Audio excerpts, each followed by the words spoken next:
هيغرق او يعني كان هيروح في شربة ميه زي ما بيقولوا، انا حصل معايا الموقف ده. انا علاء حميدة مدني.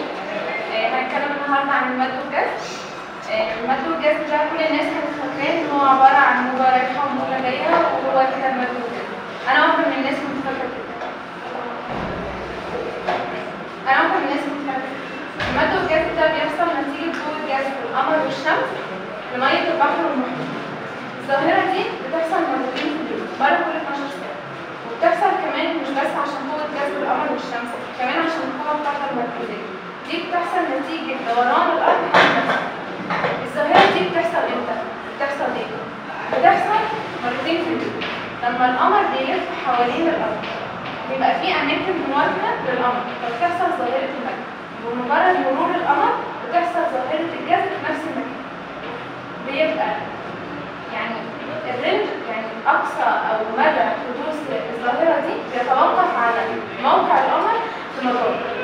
الظاهره دي بتبقى في اقصى حاجه ليها لما بيكون القمر على هيئه بدء او بيكون على هيئه بدايه، لان القمر والشمس بيبقوا في جهه واحده من القمر، فبيبقى قوه الجذب قويه. الظاهره دي استخدموها كتير زمان، كانوا بيستخدموها في اداره الطواحين، في طحن الغلو. كانت فكرتها بسيطه جدا، بيستغلوا اثناء المد بياخدوا الميه بيخزنوها في خزانات، فكانوا بيخزنوا لما بيبقى منسوب الميه بنسبه معينه بييجوا قافلين بوابات معينه، فبيبقى نسبه الميه في الخزانات اعلى من سطح الارض. كانوا بيستفادوا منها، ودلوقتي بيستخدموها في تطهير مياه البحار والمحيطات، وكمان في